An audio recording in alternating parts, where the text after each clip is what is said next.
Reaches 5 desiltation points ఉన్నాయి, total 11 points. అక్కడ present GCKC అని ఒక ఏజెన్సీ గవర్నమెంట్ అప్పగించారు, బట్ వాళ్ళకి ఇంకా పరిమితి పూర్తిగా వాళ్ళ పేరు మీద ట్రాన్స్ఫర్ అవ్వలేదు. సో ప్రజెంట్ సిచ్యువేషన్ ఇది ఎక్కడ కూడా ఎక్స్కవేషన్ జరగకూడదు, అట్లీస్ట్ నౌ. అది ట్రాన్స్ఫర్ అయిన తర్వాత మాన్యువల్గా వాళ్ళు చేయడానికి కుదురుతుంది, అది కూడా మషినరీ పెట్టకూడదు అని ఎన్జిటి గైడ్ లైన్స్.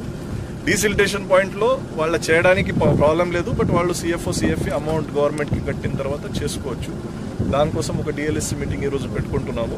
సో అది చేస్తే ప్రజలకి కూడా ఈ శాండ్ అందుబాటులో వచ్చేలాగా చర్యలు జరుగుతాయి.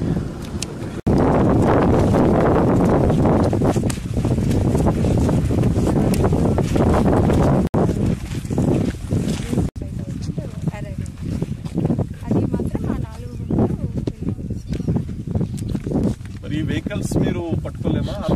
ఎక్కడైనా ఇది ఉంటుంది కదా, మన చెక్ పోస్ట్ కానీ అలా పెట్టిన వాళ్ళు అక్కడ దొరుకుతాయి కదా, ఏ వెహికల్స్ ఉన్నాయి, ఎవరు తరలిస్తున్నారు?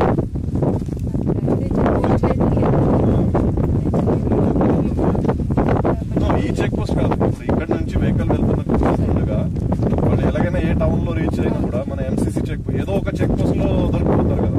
అంటే శాండ్ చెక్ పోస్ట్ ఉండకపోవచ్చు, బట్ మిగతా ఎలక్షన్ చెక్ పోస్ట్ నడుస్తున్నాయి కదా, forest check post, election check post, income tax అన్ని చెక్ పోస్టులు ఉంటాయి. ఎక్కడైనా దొరికితే వాళ్ళు 1-2 సీజ్ చేస్తే message this is not for any, ఎవరికి మనం టార్గెట్ చేయడానికి ఏం కాదు. ఎన్జిటి సుప్రీంకోర్టు ఆర్డర్ ఉంది, మనం చేయకపోతే మనకి టార్గెట్ అయిపోతాం. Because of that we have to do this.